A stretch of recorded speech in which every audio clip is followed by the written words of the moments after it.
Bienheureux Francisco Palo. L'Église est l'œuvre du Christ, l'œuvre par laquelle il se prolonge, se réfléchit, et par laquelle il est toujours présent dans le monde.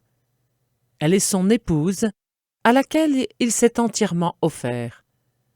Ainsi, si Dieu a aimé l'Église au point de lui sacrifier sa vie, cela signifie qu'elle est digne aussi de notre amour. Extrait de Jean-Paul II, du 3 mars 1983. Le 24 avril 1988, le Saint-Pape Jean-Paul II a béatifié Francisco Palo, un religieux épris d'un amour exceptionnel de l'Église. Francisco Palo vient au monde le 29 décembre 1811, septième des 9 enfants d'une famille de paysans catalans d'Aitona, près de Lérida en Espagne, dans un contexte politique très difficile. L'Espagne du XIXe siècle, en effet, a compté, au dire d'un historien, 130 gouvernements, 9 constitutions, 3 rois détrônés, 5 guerres civiles, des dizaines de gouvernements provisoires et un nombre quasi incalculable de révolutions. Malgré la dure occupation du pays par la France napoléonienne, la famille Palo, solidement chrétienne, poursuit tant bien que mal sa vie paysanne. Francisco souhaite devenir prêtre. Il est admis au séminaire de Lérida en 1828. 4 ans plus tard, il décide d'entrer chez les Carmes. Le noviciat l'accueille le 23 octobre 1832 et bientôt, il prend l'habit sous le nom de Francisco de Jésus-Marie-Joseph. En dépit des observances rigoureuses, tout ne va pas pour le mieux dans le couvent. Certains esprits sont imbus des idées révolutionnaires en vogue. De plus, les ordres religieux sont menacés de dissolution par les forces révolutionnaires. Toutefois, Francisco n'hésite pas à faire sa profession religieuse le 15 novembre 1833. Le 25 juillet 1835, une émeute, habilement utilisée contre les religieux, dévaste le couvent où vit Francesco. Celui-ci parvient à s'enfuir par une fenêtre et trouve refuge chez une veuve qui l'enferme dans une armoire. Les émeutiers fouillent la maison. L'un d'eux, voulant ouvrir l'armoire, casse la clé dans la serrure et abandonne la partie. En mars 1836, le gouvernement supprime les ordres religieux et saisit leurs biens. Prélude de violences sans fin dans toute l'Espagne. Dans les années qui suivent, certains radicaux, arrivés provisoirement au pouvoir, interdisent toutes les communications avec le Saint-Siège. Les prisons se peuplent d'évêques et de prêtres, et la vente des biens ecclésiastiques s'accélère. En juillet 1843, toutefois, le parti modéré reprendra le pouvoir et cherchera à renouer avec Rome. Francisco pense renoncer au sacerdoce et choisir l'état de frère. Fils d'agriculteur, il a des talents marqués et du goût pour le travail manuel. Mais ses supérieurs l'engagent plutôt à se préparer à la prêtrise.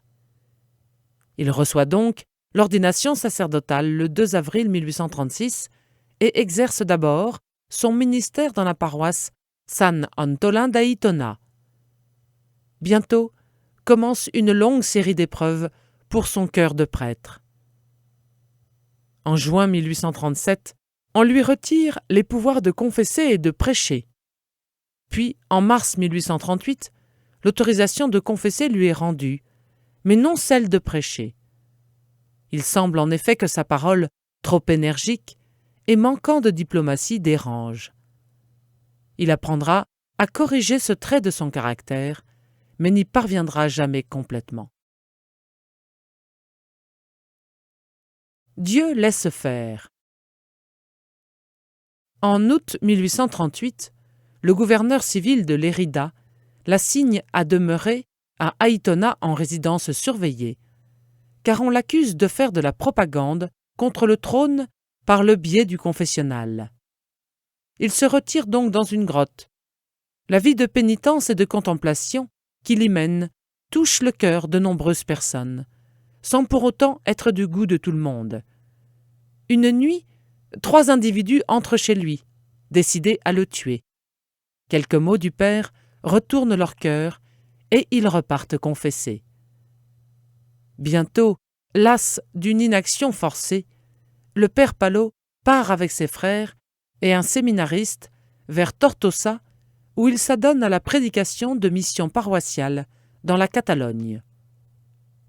Puis, comprenant que la situation politique va à nouveau se dégrader, il décide de s'exiler en France et franchit la frontière en juillet 1840. Afin de rester indépendant tant du gouvernement français que de ses compatriotes exilés comme lui, il se décide à vivre en ermite. Il médite sur la situation de l'Église en Espagne, prêtres et religieux tués, églises, couvents, bibliothèques, manuscrits brûlés, œuvres d'art mutilées, calomnies les plus abjectes pour discréditer l'Église aux yeux du peuple. Comment concevoir que Dieu permette cela, se demande-t-il. La foi nous enseigne que Jésus-Christ ne manque ni de pouvoir, ni de bon vouloir. Comment ne calme-t-il pas la tempête quand il lui suffirait de commander?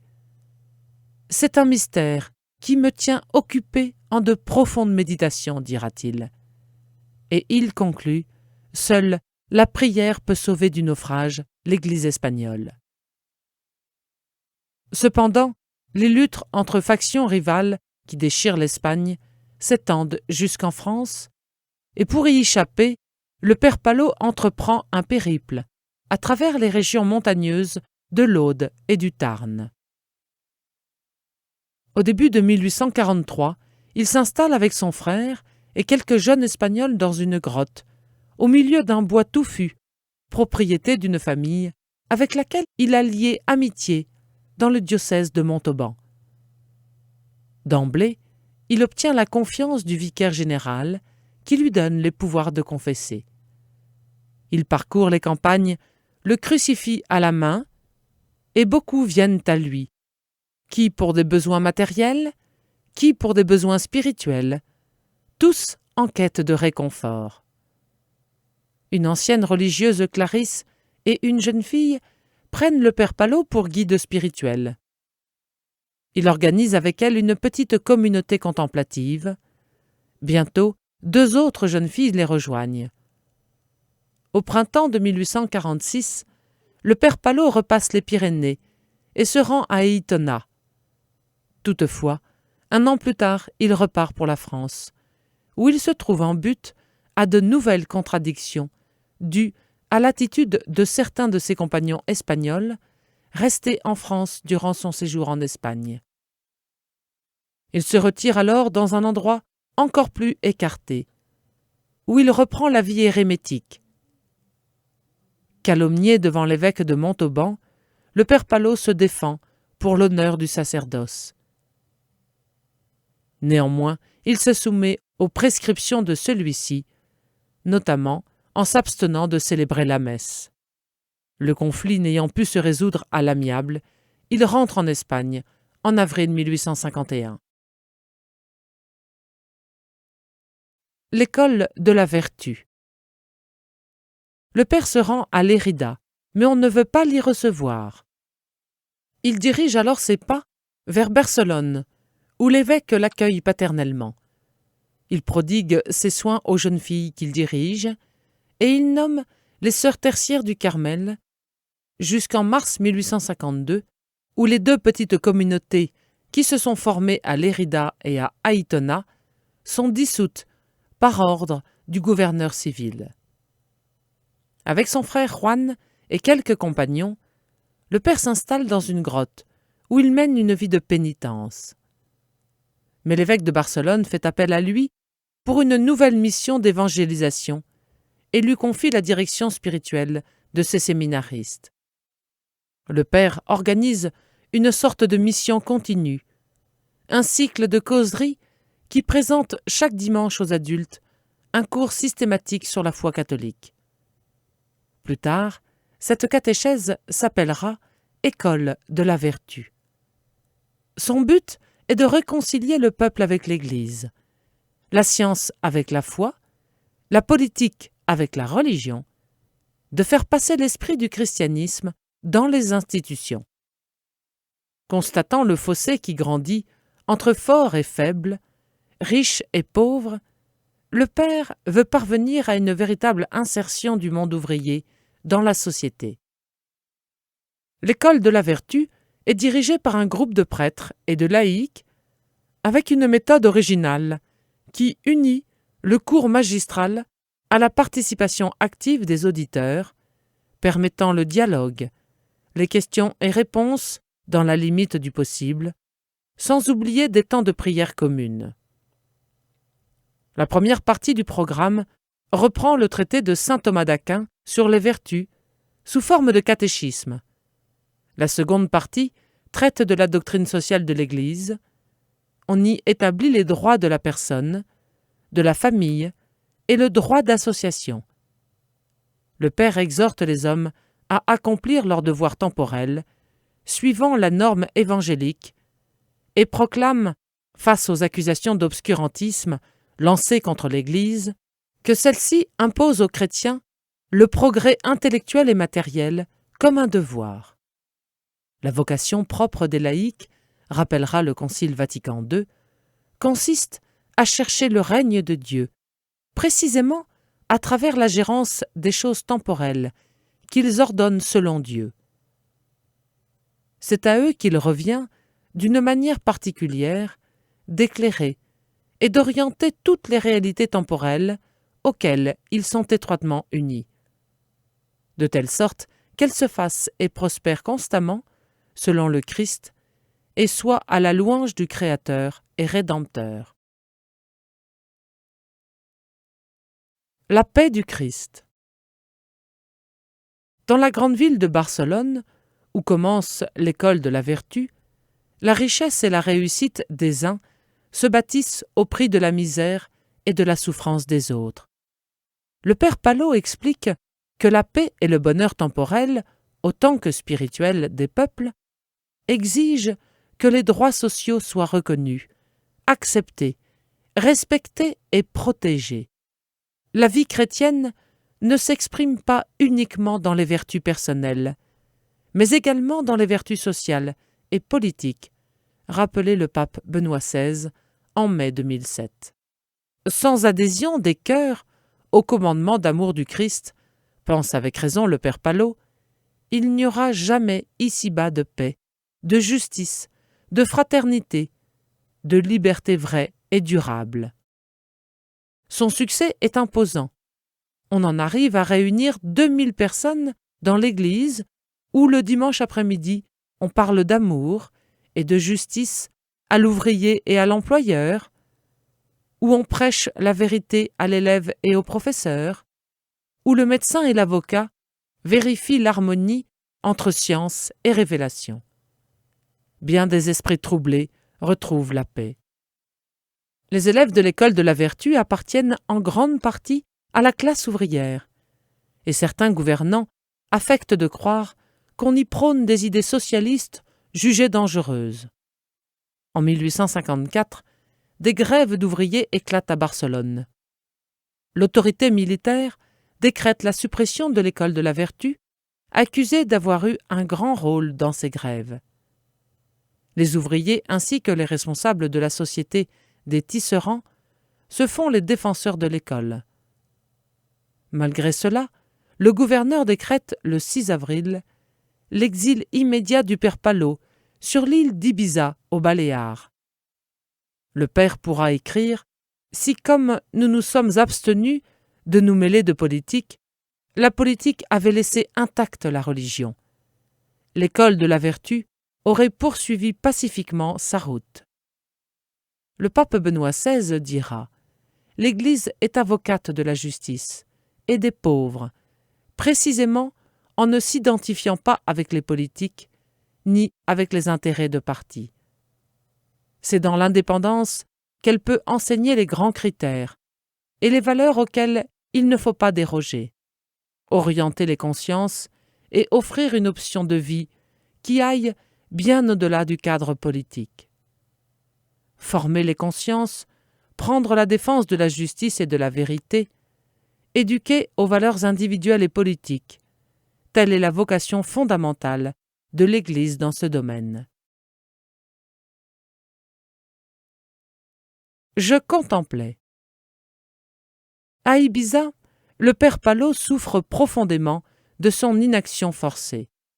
Avec 2 de ses fidèles compagnons, il transforme le terrain inculte qui lui a été donné en un jardin potager et un verger.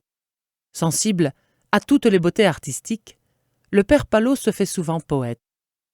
En toutes les saisons, écrit-il, j'ouvrais les fenêtres, et de ma longue vue, je contemplais tout ce qu'il y avait de beau en hiver, au printemps, en été et à l'automne. Il prodigue ses soins spirituels à la population de l'île. Durant cet exil, sa vie spirituelle s'approfondit.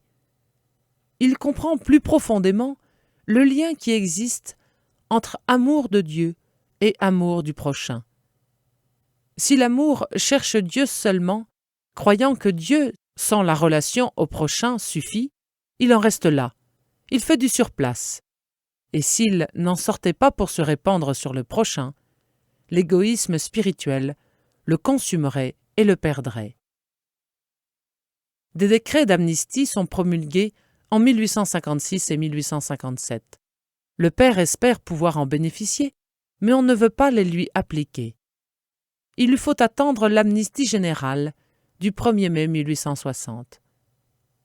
Le 30 août suivant, un journal catholique fait savoir aux Barcelonais que le gouvernement a accueilli favorablement les justes réclamations du prêtre sage et vertueux, sous-entendu le père Palot, qui depuis si longtemps supportait les conséquences d'une persécution injuste. Les hauts tribunaux de la nation ont rendu entière justice à son innocence. À la fin de 1860, Francisco Palot est gratifié d'une vision mystique de l'Église figurée par une jeune fille. Vierge pure et mère féconde, l'Église est pèlerine ici-bas, et elle apparaît pécheresse en ses membres faillibles. Livrée du péché, s'y trouve mêlée au bon grain de l'Évangile jusqu'à la fin des temps. Extrait du catéchisme de l'Église catholique. Conscient de cette vérité, le cardinal Ratzinger proposait, le vendredi saint 25 mars 2005, la prière suivante. Souvent, Seigneur, ton Église nous semble une barque prête à couler, une barque qui prend l'eau de toutes parts. Et dans ton champ, nous voyons plus d'ivraie que de bon grain. Les vêtements et le visage si sales de ton Église nous effraient. Mais c'est nous-mêmes qui les salissons. C'est nous-mêmes qui te trahissons chaque fois, après toutes nos belles paroles et nos beaux gestes. Prends pitié de ton Église. En elle aussi, Adam chute toujours de nouveau. Par notre chute, nous te traînons à terre, et Satan s'en réjouit, parce qu'il espère que tu ne pourras plus te relever de cette chute. Il espère que toi, ayant été entraîné dans la chute de ton Église, tu resteras à terre, vaincu. Mais toi, tu te relèveras, tu t'es relevé, tu es ressuscité, et tu peux aussi nous relever. Sauve ton Église et sanctifie-la. Sauve-nous tous et sanctifie-nous. Passionné pour l'Église. Malgré les faiblesses de ses membres, l'Église est sainte en elle-même. L'Église est sainte parce que le Dieu très saint en est l'auteur. Le Christ s'est livré lui-même pour elle, afin de la sanctifier et de la rendre sanctifiante. L'Esprit Saint la vivifie par la charité. En elle réside la plénitude des moyens du salut. La sainteté est la vocation de chacun de ses membres et le but de toute son action. L'Église compte en son sein la Vierge Marie et d'innombrables saints, qui sont ses modèles et ses intercesseurs. La sainteté de l'Église est la source de la sanctification pour ses fils, qui sur la terre se reconnaissent tous pécheurs et qui ont toujours besoin de se convertir et de se purifier. Dans la défense de l'Église, le père Palot apparaît passionné. Il est pressé par son amour, son désir de servir cette Église, faite de pierres vivantes, ses frères. Il dira plus tard que tous ces temps d'oraison, toutes ces activités apostoliques ou contemplatives ont eu une seule fin, l'unir dans la foi, l'espérance et l'amour avec l'Église. Celle-ci est pour lui le Christ, contemplé et aimé, non comme un seul individu, mais comme la tête d'un corps, un tout, un mystère à vivre plus qu'une vérité à croire, l'unique instrument du salut. L'union avec l'Église est le moyen le plus intime de la communion avec le Christ, qui se réalise d'une manière privilégiée dans l'Eucharistie. Je dois aller d'un bout à l'autre de l'Espagne et travailler de toutes mes forces au salut des âmes, là où s'ouvrira à moi un chemin, écrit le père Palot. Dès lors, son apostolat se diversifie. Il redevient fébrile, intense, sans qu'il néglige pour autant la prière solitaire et la pénitence. Analysant avec lucidité la situation de Barcelone, il constate que l'implantation industrielle attire des milliers de personnes, dont les besoins matériels et spirituels sont immenses. Il établit partout des groupes de chrétiens actifs qui, avec leurs curés, pourront assurer des conférences dominicales pour les jeunes, réunions qui les protègent du désœuvrement et des distractions dangereuses. Il lutte contre l'ignorance, la superstition, les déviations du sentiment religieux. Toutefois, il n'oublie pas la congrégation qu'il a entrepris de fonder, ces tertiaires du Carmel, frères et sœurs. La branche masculine a été fondée en 1860 à Majorque. Peu après, en février 1861, les sœurs s'installent à Minorque. Sans négliger l'aspect contemplatif, la congrégation prend en charge des écoles, puis l'assistance aux malades à domicile ou à l'hôpital. L'établissement de Minorque, toutefois, ne dure pas. En revanche, un champ d'expansion s'ouvre en Aragon et en Catalogne. En 1865, des missions à Ibiza et dans le diocèse de Barcelone absorbent le père Palot. En décembre 1866, il se rend à Rome pour obtenir la reconnaissance officielle de la congrégation des tertiaires du Carmel. Dès le 8 janvier 1867, il obtient le droit de recevoir les vœux religieux de ses fils et filles spirituels, avec le consentement préalable de l'évêque du lieu. Il écrit, cette même année, les statuts de ceux qu'il appelle les frères tertiaires de la Vierge du Carmel. Ces frères, alors au nombre de 26, sont répartis en 6 maisons. Cette fondation masculine, à laquelle le père tient beaucoup, durera jusqu'à la guerre civile de 1936, où tous ses membres, travaillant dans la péninsule sauf un, seront massacrés dès les premiers troubles. Quant aux sœurs issues de la fondation primitive, elles se constitueront finalement en 2 congrégations féminines qui essaimeront sur 4 continents, les sœurs carmélites missionnaires thérésiennes et les carmélites missionnaires. En 1868, le père lance un hebdomadaire, El Ermitaño. Il y montre un vrai talent de polémiste, surtout lorsqu'il s'agit de défendre l'Église, car alors les traits percutants fusent comme naturellement sous sa plume. Son sens de l'humour lui permet de sourire de ses propres aventures et redonne courage à ses correspondants déconcertés par la tournure des événements. À la suite de la Révolution de septembre 1868, une nouvelle vague de persécutions déferle sur l'Espagne. Le père Palot est emprisonné à la fin d'octobre 1870 avec plusieurs de ses frères et sœurs. Après 2 mois de prison préventive, il est libéré. Mais il faudra encore 1 an avant que le juge ne reconnaisse son innocence. Thérèse, c'est l'heure. À la fin de sa vie, le père voyage beaucoup, angoissé à la pensée de laisser son œuvre inachevée, car plusieurs fondations sont en préparation, mais il manque de moyens financiers et de personnel. D'autre part, certains de ses compagnons l'abandonnent et sèment le trouble par leurs critiques. Il installe à Tarragone une maison centrale, d'où il pourra diriger l'ensemble de l'œuvre. Le 14 février 1872, il publie un livret contenant les règles et constitutions de l'ordre tertiaire des Carmes Deschaux. À cette même époque, le père Palot accompagne 3 de ses sœurs à Calasanz, en Aragon, où sévit une épidémie meurtrière. Leur dévouement auprès des malades touche parfois à l'héroïsme. Le père rentre à Tarragone épuisé par cette activité charitable.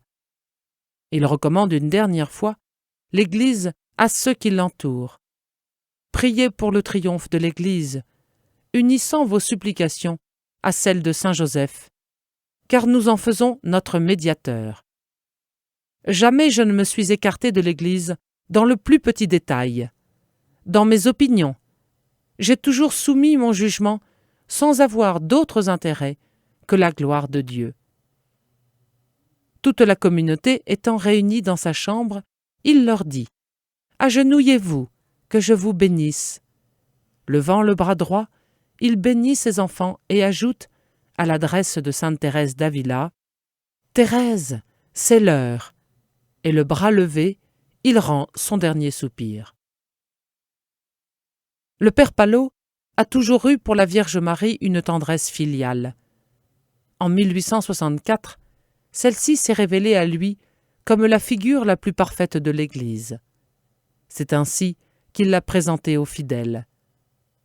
En la personne de la Bienheureuse Vierge, l'Église atteint déjà à la perfection qui la fait sans tache ni ride.